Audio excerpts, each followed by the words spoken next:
Hello students, I am Amrita Indauliya, your chemistry mentor. और आज अपन start करने जा रहे हैं अपना नेक्स्ट पार्ट डी और एफ ब्लॉक एलिमेंट का, जो कि है F block elements. D block elements मैं आपके साथ पूरा डिस्कस कर चुकी थी। उसके बाद एफ ब्लॉक एलिमेंट्स में up to the NCERT part हमारे सिलेबस में बहुत ज़्यादा डिस्कशंस नहीं है, लेकिन जो थोड़ी बहुत चीज़ें हैं वो अब मैं आपके साथ स्टार्ट करने जा रही हूँ। So let's start. सबसे पहले तो आपको ये पता होना चाहिए कि एफ ब्लॉक एलिमेंट्स के अंदर एलिमेंटेशन की बात तो हम करेंगे, इनको कहा जाता है इनर ट्रांजिशन एलिमेंट्स।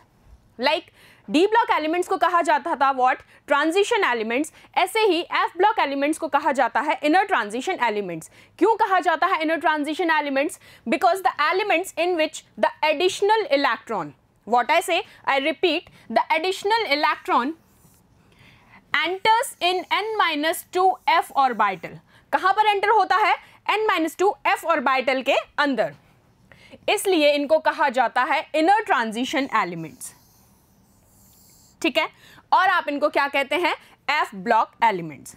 सबसे पहली बात तो ये बहुत ही स्ट्रेट क्वेश्चन है, सीधा क्वेश्चन इसके ऊपर कई बार पूछा गया है कि among which of the following block elements which one is the inner transition element series. तो वहां पर अगर सीरीज दी हुई है एफ ब्लॉक में से तो आप पिक कर सकते हैं, अगर ग्रुप का नेम दिया हुआ है तो भी आप पिक कर सकते हैं। So the answer is what? The answer is F block elements. और रीजन पूछा जाता है क्योंकि एडिशनल इलेक्ट्रॉन कहां जाके ऐड होता है? n-2 f ऑर्बिटल के अंदर। After this, come to the next part, that is what कि एलिमेंट्स कौन कौन से इसके अंदर इंक्लूड होते हैं। ये देखिए, इनको आप पहली चीज क्या कहते हैं? लेंथेनॉइड्स। लेंथेनॉइड्स कहते हैं, लेंथेनाइड सीरीज भी आप इसको कहते हैं, कुछ भी आप इनको कह सकते हैं।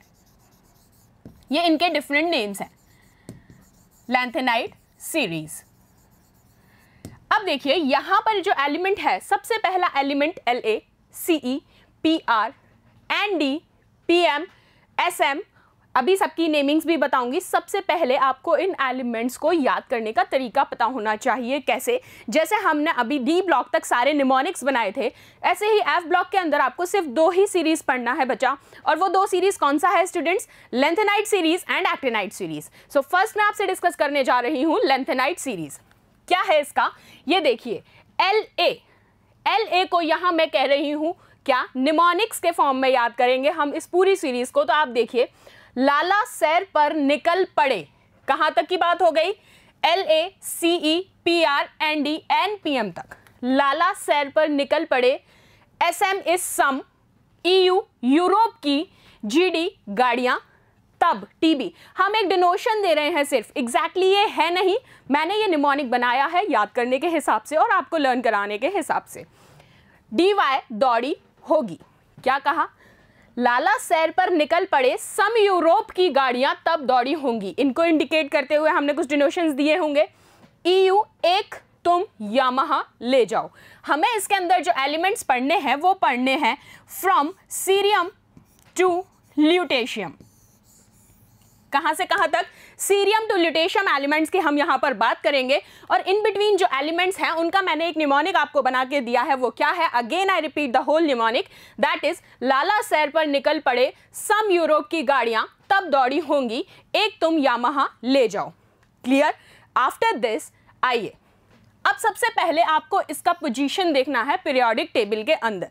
याद आ गया होगा कि जब मैंने बात की थी लेफ्ट हैंड साइड में, किसके लेफ्ट हैंड साइड में? पीरियोडिक टेबल के लेफ्ट हैंड साइड में जब मैं आपसे डिस्कशन कर रही थी तो आपने मुझे कहा था कि मैम लेफ्ट हैंड साइड में तो हमेशा ही एस ब्लॉक एलिमेंट्स को रखा जाता है। बिल्कुल ठीक। और अगर राइट हैंड साइड की मैं बात करूं तो आपने कहा कि मैम वहां तो पी ब्लॉक एलिमेंट्स आते हैं। ठीक है, इन बिटवीन दोनों के जो एक बड़ा सा ब्लॉक एलिमेंट होता है, आपने कहा वो डी ब्लॉक कहलाता है। तो भाई ये एफ ब्लॉक एलिमेंट्स को कहाँ रखोगे आप?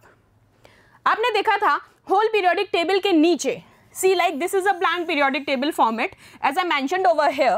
So first you have to learn about where it is, where its position in the periodic table. Like see, this is the rough form of a periodic table. यहाँ आपने कहा था कि ये है S block, यहाँ जो एलिमेंट्स थे, ये एक थोड़ा सा राइट हैंड साइड में एक लार्ज ग्रुप था जिसको आपने कहा था P ब्लॉक। ठीक है, और इन बिटवीन एक ग्रुप था जिसको आपने कहा था G ब्लॉक।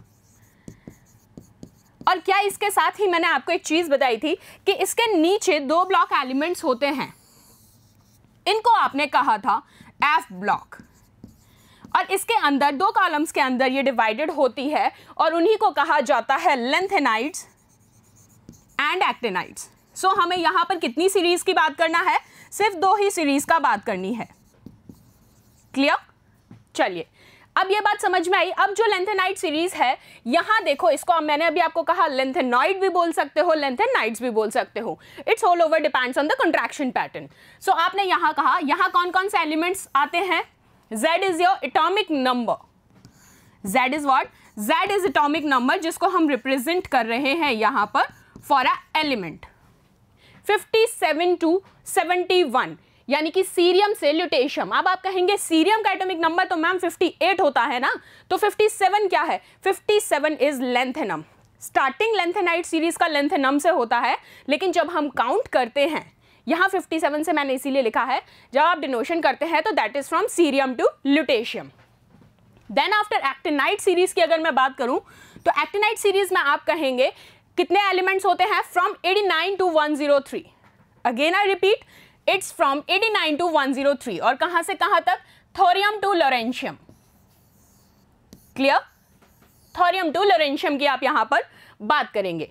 अब हमने पोजीशन भी देख लिया है किसका? पीरियोडिक टेबल का। पीरियोडिक टेबल के अंदर लेंथेनाइड एलिमेंट्स का और एक्टिनाइड एलिमेंट्स का। सो आफ्टर दिस, लेंथेनॉइड्स को आप कहते हैं रेयर अर्थ मेटल्स और लेंथेनॉन्स। क्या कहा आपने? आप इनको रेयर अर्थ्स भी कहते हैं और लेंथेनॉन्स भी कहते हैं। So lanthanoids are reactive elements. Those are what? Those are reactive elements, so do not found in the free state. ये बहुत ही ज्यादा हाईली रिएक्टिव होते हैं, इसलिए ये फ्री स्टेट में एग्जिस्ट नहीं करते। मोस्ट इंपॉर्टेंट मिनरल्स जो हैं लाइटर लेंथेनॉइड्स के, वो कौन कौन से हैं? It's monazite, cerite and orthite. ये तीनों ही बहुत इंपॉर्टेंट हैं। एग्जाम में स्ट्रेट क्वेश्चन आया हुआ है इसके ऊपर कि among which of the following minerals which one is the lighter lanthanoids among the following. So option में इनमें से कोई भी नेम आपको मिल जाए, ईदर इट इज मोनाजाइट और इट इज सिराइट और इट इज ऑर्थोटाइट, तो आपको पिक करना आना चाहिए। आफ्टर दिस, और अगर हैवियर लेंथेनॉइड्स में हम बात करें, लाइटर कौन से हैं? Monazite, cerite and orthite. और हैवियर एलिमेंट में आप कहेंगे तो 2 ही मिनरल्स हैं जो हैवियर में है। वो कौन कौन से हैं? एक तो है गैडोलिनाइट और दूसरा है xenotime. See again I repeat what it is, gadolinite and xenotime. ये 5 मिनरल्स आपको याद होने चाहिए। 3 किसके हैं? लाइटर एलिमेंट्स, और 2 जो हैं वो हैं हैवियर मिनरल्स। क्लियर? आइए नेक्स्ट, अब इनकी इलेक्ट्रॉनिक कॉन्फ़िगरेशन की बात करते हैं। किसकी इलेक्ट्रॉनिक कॉन्फ़िगरेशन? लेंथेनॉइड्स की। लेंथेनॉइड्स की जनरल इलेक्ट्रॉनिक कॉन्फ़िगरेशन क्या होती है? That is xenon. पता है, अब तो याद ही हो गया है, इतने सारे ब्लॉक एलिमेंट्स तुम लिख चुके हो मेरे साथ। तो सबसे फर्स्ट जिनन कैसे पुट करते हैं आप? 4f1 to 14, यानी कि मैक्सिमम इलेक्ट्रॉन यहाँ पर कितने आ सकते हैं? 14 इलेक्ट्रॉन्स। कौन से ऑर्बिटल में? f ऑर्बिटल के अंदर। 5s2, 5p6, 5d, 0 to 1, 6s2। सो यहाँ तक क्लियर हुआ। अपन ने इलेक्ट्रॉनिक कॉन्फ़िगरेशन का बात किया कंप्लीट। इलेक्ट्रॉनिक कॉन्फ़िगरेशन दोबारा एक बार बताती हूँ कैसे आपको लिखना है। जिनन that is 54, 4f1 to 14, 5s2, 5p6, 5d, 0 to 1, either it is 0 or it is 1, 6s2। आइए अब आप पूरी इलेक्ट्रॉनिक कॉन्फ़िगरेशन जो है हम उसको लिख लेते हैं। किस तरीके से, कौन कौन से elements? Again I repeat, from 58 to 71। 58 पे क्या है? सीरियम, जिसका सिंबॉलिक रिप्रेजेंटेशन क्या होता है? Ce। और आप अगर इसकी कॉन्फ़िगरेशन लिखते हैं तो वो क्या होगी? 4f1, 5d1, 6s2। मैं बात कर रही हूं लास्ट शेल के अंदर। 4f1, 5d1, 6s2। +3 आयन के रिस्पेक्ट में अगर मैं यहां लिखूं, अगर मैं यहां कह देती हूं कि cerium is in +3 state, so that the configuration is what? The configuration is 4f1, क्योंकि +3 स्टेट के अंदर क्या होगा? 3 इलेक्ट्रॉन ऐड होंगे या माइनस हो जाएंगे? 3 इलेक्ट्रॉन बताइए। 3 इलेक्ट्रॉन यहां से रिमूव हो जाएंगे। क्लियर? आफ्टर दिस सीरियम प्रेसियोडियम, इसका रिप्रेजेंटेशन होता है Pr। Configuration is 4f3, 6s2 and again in the +3 state it is 4f2। After this next neodymium, इसका प्रेजेंटेशन होता है Nd। configuration is 4f4 6s2 and in the +3 state again it is 4f3. एक एक electron बढ़ता जाएगा जैसे ही आप next shell की तरफ मूव कर रहे हैं. Then promethium, symbolic representation is Pm 4f5 6s2 and 4f4. Next is samarium, representation is Sm 4f6 6s2 and in the +3 ionic state its electronic configuration is what? 4f5. Next after samarium the europium. Europium का symbolic representation होता है Eu. Configuration is 4f7 6s2 and again in the +3 state it becomes 4f6. इसके बाद आप बात करते हैं gadolinium. Representation is Gd. Symbolic representation. Again up to the configuration देखिए 4f7 5d1 6s2. Again +3 state 4f7. Gadolinium के बाद है terbium. Representation is Tb. Configuration आपके सामने है. Then dysprosium dy 4f10 6s2 and 4f9. इसके बाद है holmium. क्या बोला मैंने? holmium. Representation is HO. Configuration is 4f11 6s2. आप एक एक नंबर इलेक्ट्रॉन्स जो है पर शेल इंक्रीज होता जा रहा है. +3 स्टेट में अगर आप कहेंगे तो क्या हो जाएगा? 4f10. Then erbium. Erbium is ER. ER means 4f2 4f12 6s2 4f11. Then thulium. thulium का रिप्रेजेंटेशन होता है TM नॉट TU. यहाँ कंफ्यूज नहीं होना है. thulium का रिप्रेजेंटेशन होता है TM 4f13 6s2 and again in the +3 state it becomes 4f12. After thulium आप बात करेंगे ytterbium की. What I said? ytterbium. Representation is YB 4f14 6s2 and in the +3 state it becomes 4f13. Last is lutetium. Representation is Lu 4f14 5d1 and 6s2 and in the +3 state it becomes again what? 4f14. So this is the whole over electronic representation for the lanthanide series, or you can say lanthanons, or you can say rare earth, and in the last you can say lanthanoids. Clear? So after losing outer electrons, the f orbital shrink in size and became more stable. यहाँ आपको एक चीज़ देखने को मिलेगा जो बहुत ही different है. वो क्या है कि एज पर द अपन जैसे जैसे मूव कर रहे हैं नेक्स्ट पार्ट एलिमेंट की तरफ, शेल बढ़ रहा है, लेकिन शेल बढ़ने से यहाँ पर साइज इंक्रीज नहीं हो रहा है. साइज यहाँ पर क्या हो रहा है? श्रिंक होता जा रहा है, मीन्स डिक्रीज होता जा रहा है. आफ्टर दिस PM प्रोमीथियम जिसको आप कहते हैं, promethium is the only synthetic radio active lanthanoid. इसके अंदर सारे के सारे एलिमेंट्स जो हैं वो नॉन रेडियो एक्टिव हैं.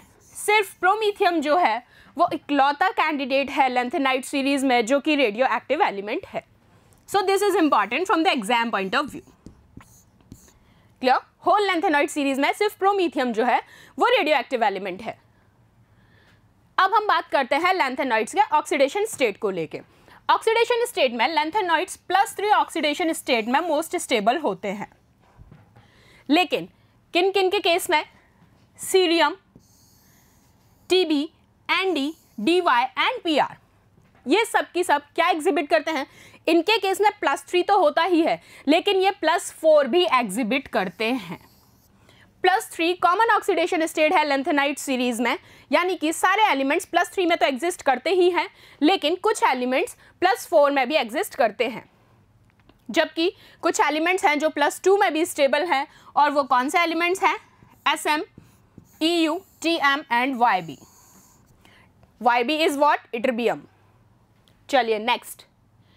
अब मैग्नेटिक प्रॉपर्टीज के बारे में हम थोड़ा सा डिस्कशन करते हैं. पहले तो मुझे ये बताओ, मैग्नेटिक प्रॉपर्टीज सुनने से पहले ही तुम्हारे दिमाग में क्लिक होना चाहिए कि when we say paramagnetic and when we say diamagnetic. If I say when I use the term number of unpaired electron, so आप कहेंगे कि अगर अनपेयर्ड इलेक्ट्रॉन्स की बात हो रही है then the element is showing what kind of behaviour? It shows paramagnetic behaviour. If the condition is of paired electronic configuration then we can say here the electrons or the element is in the diamagnetic nature. Okay fine. So ये आपको पता है कि कब वो paramagnetic होगा और कब वो डायमैग्नेटिक होगा. So वही चीज़ यहाँ पर अप्लाई करना है. So in tripositive lanthanoids the number of unpaired electrons see what it say, number of unpaired electrons regularly increases from lanthanum to gadolinium. कहां से कहां तक? लैंथेनम से लेके गैडोलिनियम तक रेगुलरली अनपेयर्ड इलेक्ट्रॉन इंक्रीज होते जाते हैं and continuously decreases up to lutetium. And after gadolinium जब आप नीचे की तरफ मूव करेंगे फर्दर, ल्यूटेशियम तक ये क्या होते हैं? डिक्रीज होते हैं। सो this is the behaviour of the magnetic properties of lanthanoids कि first they start increases from lanthanum to gadolinium, but after gadolinium and up to lutetium they start decreases. Lanthanum and lutetium ions are diamagnetic. This is important. Lanthanum and lutetium, they both are diamagnetic, while rest of the elements are paramagnetic. Clear?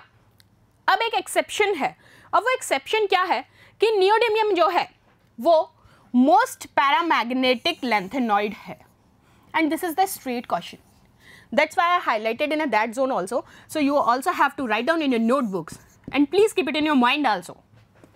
What I said, neodymium जो है ये most paramagnetic nature का होता है whole lanthanoid series में, जबकि cerium and ytterbium ये जो दो एलिमेंट्स हैं सीरियम एंड इटिबेरियम ये कैसे होते हैं? डायमैग्नेटिक नेचर के होते हैं। और अभी मैंने आपको बताया कि when you can say paramagnetic when they have unpaired electron and when they have paired electron then they are diamagnetic in nature. Next, colour properties.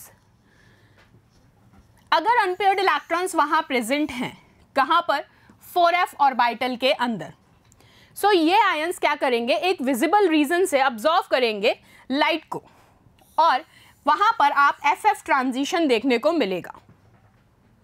क्या कहा मैंने आपसे कहा जितने भी अनपेयर्ड इलेक्ट्रॉन है, क्योंकि बात चल रही है लैंथेनाइड्स के अंदर, और लैंथेनाइड्स के अंदर बात चल रही है तो फिलिंग कहां तक चल रही है? 4f ऑर्बिटल्स के अंदर।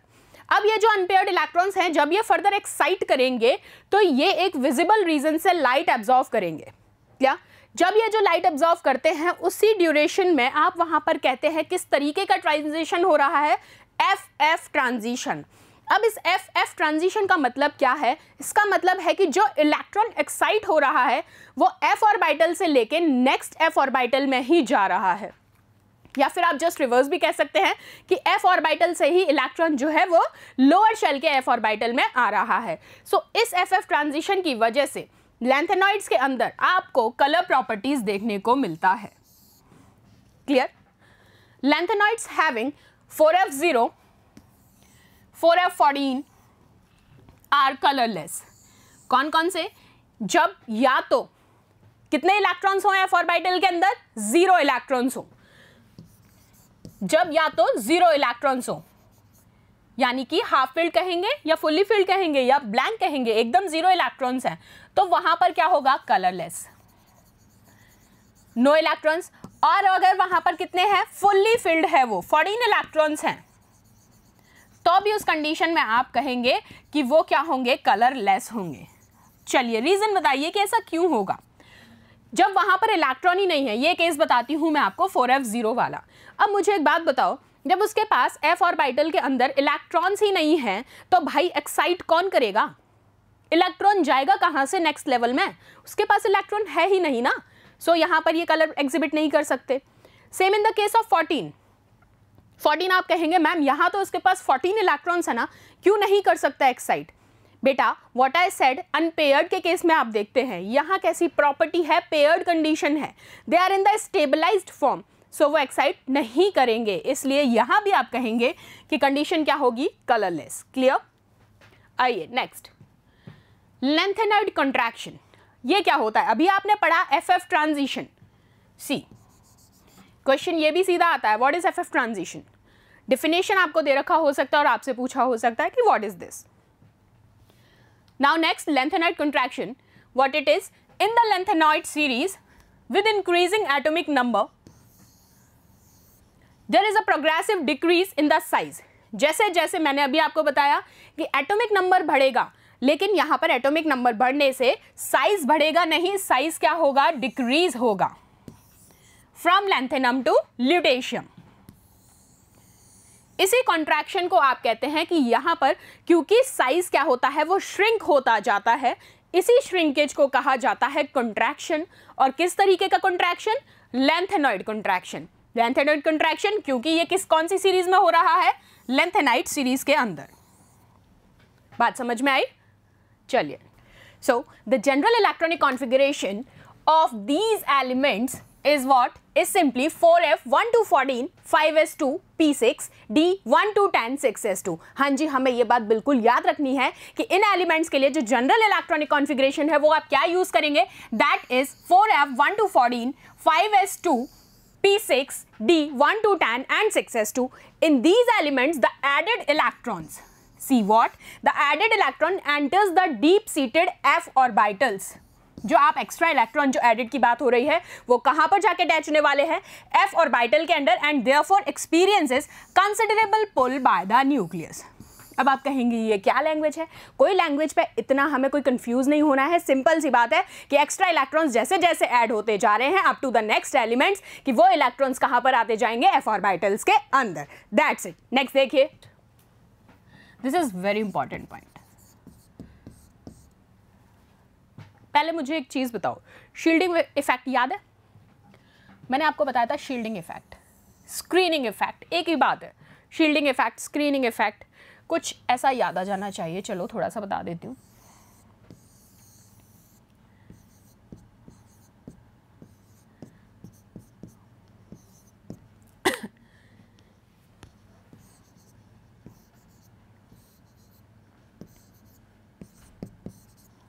ये देखिए, नेक्स्ट पॉइंट क्या है? Due to very poor shielding effect of n-2f electrons they exert very little screening effect. What I said, very little screening effect on the outermost 6s2 electrons. This whole part is very important. What it is said कि वहाँ पर बहुत ज़्यादा poor shielding effect होने की वजह से वो वहाँ पर बहुत ही कम स्क्रीनिंग इफेक्ट, जब शील्डिंग इफेक्ट पुअर होगा तो स्क्रीनिंग इफेक्ट भी वहाँ पर ना के बराबर होगा। तो आप कहेंगे कि अपना जो आउटर मोस्ट इलेक्ट्रॉन है, और आउटर मोस्ट कौन से शेल की बात होगी? एस शेल की। एस शेल 6s2, तो वो इजीली लूज नहीं कर पाएगा। इसलिए बिकॉज ऑफ पुअर शील्डिंग हम ये कह सकते हैं कि विद इंक्रीजिंग एटॉमिक नंबर, जितना ज़्यादा न्यूक्लियर चार्ज ना, एटॉमिक नंबर बढ़ रहा है, न्यूक्लियर चार्ज बढ़ रहा है, लेकिन हो क्या रहा है? In the end contraction, shrinkage, जिसकी वजह से आप कहते हैं कि एटम्स का और आयंस का साइज जो है वो क्या होता जा रहा है? कॉन्ट्रैक्ट होता जा रहा है। So this is the whole formulation of lanthanoid contraction. चलिए, अब लेंथेनॉइड कॉन्ट्रैक्शन की कुछ एप्लीकेशंस देख लेते हैं। पहली एप्लीकेशन क्या है? पहली एप्लीकेशन है atomic size. The ionic radii of HF4, half नियम की बात हो रही है। HF इज हाफ नियम, HF+4। इसमें क्या होता है? हाफ नियम के केस में आयनिक रेडियाई बेटा इंक्रीज ना होने की जगह डिक्रीज होती है। क्यों होती है? Because of inclusion of one more electronic shell. क्योंकि क्या हो रहा है? इलेक्ट्रॉनिक शेल बढ़ता जा रहा है।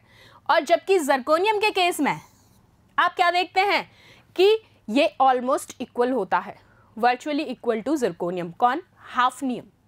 क्योंकि यहाँ पर क्या होता है? एक एक शेल बढ़ता जा रहा है, जिस वजह से ये ऑलमोस्ट इक्वल होता है जर्कोनियम के, डिक्रीज होके जर्कोनियम के नियरली इक्वल आ जाता है। और यही कॉज किसका है? लेंथेनाइड कॉन्ट्रैक्शन की वजह से। और लेंथेनाइड कॉन्ट्रैक्शन अभी बताया, poor shielding, poor screening effect. This explains the close similarities between the members of second and third transition series, between the elements of the first and second series. Exactly वही same चीज़ है जो हमने अभी series पढ़ी थी, उसके बारे में इसको थियोरेटिकल एस्पेक्ट में आपको यहाँ पर मेंशन करके दिया है। चलिए, अब हमें लेंथेनॉइड की कुछ प्रॉपर्टीज़ के बीच में सिमिलरिटीज़ की बात करनी है। क्या है वो सिमिलरिटीज़? एक तो आपको पता है कि इनके साइज़ के बीच बहुत ही स्मॉल डिफरेंस होता है। किसके? साइजेस में बहुत स्मॉल डिफरेंस होता है। सो आप कह सकते हैं the chemical properties of lanthanides are similar and their separation is difficult. So इनकी केमिकल प्रॉपर्टीज भी क्या होती हैं? ऑलमोस्ट सिमिलर होती हैं। अब ये देखिए, कुछ रिएक्शंस हैं लेंथेनॉइड्स की, बहुत इजी रिएक्शंस हैं, आपको विजिबल है ये यहाँ पर पूरा। आपने लेंथेनाइड लिया, कोई भी एलिमेंट हो सकता है वो, अब यहाँ पर अगर आप उसकी सबसे पहले रिएक्शन एसिड के साथ कराते हैं, एसिड्स के साथ रिएक्शन कराएंगे तो H2 लिबरेट हो जाएगा। अरे मैम ये तो बहुत सिंपल रिएक्शन है, हमने पहले भी पढ़ी है, सारी पढ़ी है तुमने। बिल्कुल सिंपल है, कोई इतना वास्ट कॉन्सेप्ट नहीं है।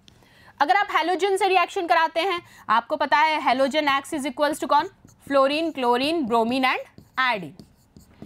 तो आप कहेंगे लैंथेनन हैलाइड बना लेगा। H2O के साथ आप कराएंगे तो हाइड्रोक्साइड बना देगा।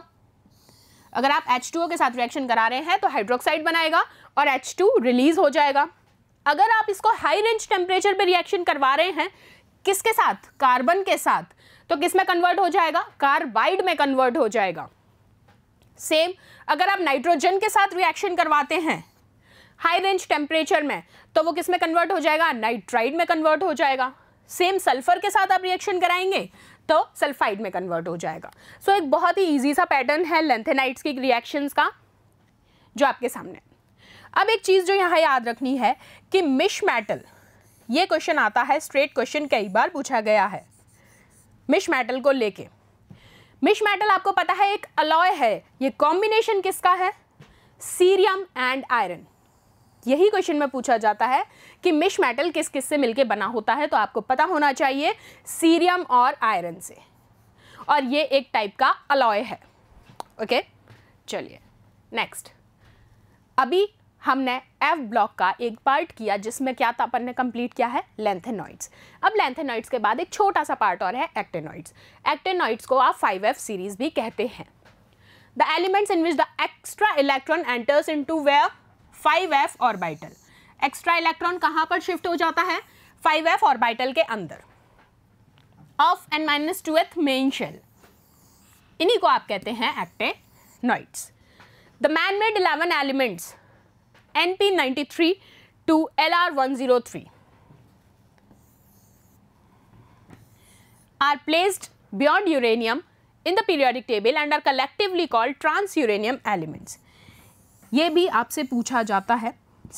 देखो बेटा, इसमें थोड़ा सा थ्योरी ज़्यादा है तो आपको याद रखनी है, लेकिन मैंने बहुत ज़्यादा थ्योरी आपको फिर भी यहाँ पर मेंशन नहीं करके दी है। हमने टू द पॉइंट आपके सामने वर्ड्स रखे हैं और स्टेटमेंट्स रखे हैं जिनके ऊपर क्वेश्चन बन चुके हैं या अराइज होने के चांसेस हैं। सो क्वेश्चन क्या बन सकता है कि व्हाट आर ट्रांसयूरेनियम एलिमेंट्स। तो आपको पता है कि ट्रांसयूरेनियम वो एलिमेंट्स हैं जो कहाँ पर प्लेस किए गए? यूरेनियम के जस्ट बियॉन्ड जो एलिमेंट्स प्लेस किए गए हैं, और कौन कौन से? NP93 एंड LR103, उनको कहा जाता है ट्रांसयूरेनियम एलिमेंट्स। अब चलो एक्टेनॉइड्स की सीरीज को भी याद कर लेते हैं एक अच्छे से निमोनिक्स के साथ।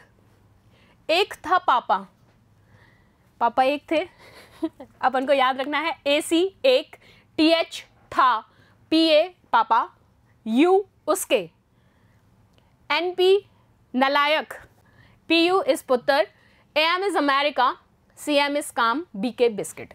अब पापा ने क्या कहा कि एक था पापा, उसके नलायक पुत्र अमेरिका काम बिस्किट का करते थे। नलायक पुत्र बिस्किट के काम करते हैं? नहीं करते, ऐसा नहीं कह सकते अपन। इट्स जस्ट अ निमोनिक्स, अपन ने याद करने को बनाया है। और इस फैमिली में 9 लड़कियां थीं। कौन थी वो 9? ES FM MD NO LR। अरे वो 9 लड़कियां और नलायक पुत्र की सीरीज कौन सी कहलाती है? एक्टिनाइड्स। इस तरीके से आपको बस ये याद रखना है कि पुत्र वाले, नलायक पुत्र और 9 उसकी बहनें कौन है? एक्टिनॉइड्स। ओके, बात याद हो गई? चलिए next, thorium, PA and U। First 3 actinoids को आप नेचुरल एलिमेंट्स कहते हैं। TH, PA एंड U, ये तीनों एलिमेंट्स नेचुरल एलिमेंट्स कहलाते हैं। अब इलेक्ट्रॉनिक कॉन्फ़िगरेशन देखते हैं। इलेक्ट्रॉनिक कॉन्फ़िगरेशन क्या है? Rn 5F 1 to 14 6D 0 1 2। Depend करता है कि इलेक्ट्रॉन्स कितने हो सकते हैं, लेकिन मैक्सिमम 2 हो सकते हैं, और 7s2। ये इसका एक जनरल इलेक्ट्रॉनिक कॉन्फ़िगरेशन पैटर्न है। चलिए नेक्स्ट। अब सेम आपको इसका भी टेबुलर फॉर्म में मैंने सारी की सारी कॉन्फ़िगरेशंस मेंशन करके दी हैं। सो आपको पता है एटॉमिक नंबर 90 पे थोरियम, थोरियम का सिंबल है TH। कॉन्फ़िगरेशन लास्ट शेल की बात कर रही हूँ, 6D2 7s2, और +3 स्टेट में अगेन 5F1। थोरियम के बाद आता है प्रोएक्टिनियम, इसका सिंबॉलिक रिप्रेजेंटेशन होता है PA, configuration is 5f2 6d1 7s2 and plus 3 state 5f2. 92 is uranium. Atomic number uranium का कितना होता है 92. Symbolic representation is U. 5f3 6d1 7s2 plus 3 state में आप कहेंगे 5f3. आफ्टर 92 93 पर आपका आता है नेपट्यूनियम. नेपट्यूनियम का सिंबॉलिक रिप्रेजेंटेशन होता है Np. Electronic configuration is 5f4 6d1 and 7s2 and in the plus 3 state it becomes 5f4. 94 atomic number is plutonium, that is Pu. 5f6 6d0 7s2 5f5. After this americium का representation है Am. 5f6 6d1 7s2 and in the plus 3 state it becomes 5f6. americium के बाद आता है curium. Curium का representation है Cm. 5f7 6d1 7s2 and in plus 3 it becomes 5f7. 97 atomic number होता है बर्केलियम. किसका? बर्केलियम. बर्केलियम का रिप्रेजेंटेशन होता है Bk. 5f9 6d0 7s2. Then 98 पे है californium. Cf 6d0 7s2 and plus 3 में 5f9. 99 पर आते हैं einsteinium. Representation is ES 5f11 6d0 7s2 and 5f10. 100 पे है fermium. Fm 5f12 6d0 7s2 5f11. Then 101 पे है मेंडेलेवियम. MD 5f13 6d0 7s2 5f12. 102 पे है नोबेलियम. नोबिता नहीं है, nobelium. NO 5f14 6d0 7s2. और लास्ट है आपके 103 पर लॉरेंशियम. रिप्रेजेंटेशन होता है LW 5f14 6d1 7s2. ठीक है, चलिए ऑक्सीडेशन स्टेट की बात करते हैं. +3 को एग्जिबिट करते हैं और मोस्ट कॉमन होता है इस सीरीज में. यह ऑक्सीडेशन स्टेट इंक्रीज होता है और मोर स्टेबल हो जाता है जैसे जैसे एटॉमिक नंबर बढ़ता है एक्टेनॉइड सीरीज के अंदर. ठीक है, बात समझ में आ गई यहाँ तक? चलिए, क्या कहा? जैसे जैसे एटॉमिक नंबर इंक्रीज होगा ऑक्सीडेशन भी इंक्रीज होता जाता है. चलिए नेक्स्ट, हाईएस्ट ऑक्सीडेशन स्टेट क्या है एक्टेनॉइड्स के? +7. कौन कौन एग्जिबिट करते हैं +7? Np93 and Pu94. और ये दोनों ही अनस्टेबल होते हैं. Important. Highest stable oxidation state is +6. कौन शो करता है? Uranium 92. Please note it down. Next, कुछ अदर प्रॉपर्टीज. फिजिकल अपीयरेंस इनकी कैसी होती है? एक्टिनाइड्स जो है वो सिल्वरी वाइट मेटल्स होते हैं, थोड़े से लस्टीरियस होते हैं, यानी कि चमकीले टाइप के होते हैं. They get tarnished when exposed to the attack of alkalis. ठीक है. Next, density. सारे के सारे एक्टिनॉइड्स थोरियम और एमेरेशियम के अलावा हाई डेंसिटी वाले होते हैं. They have high densities except thorium and americium. Colour.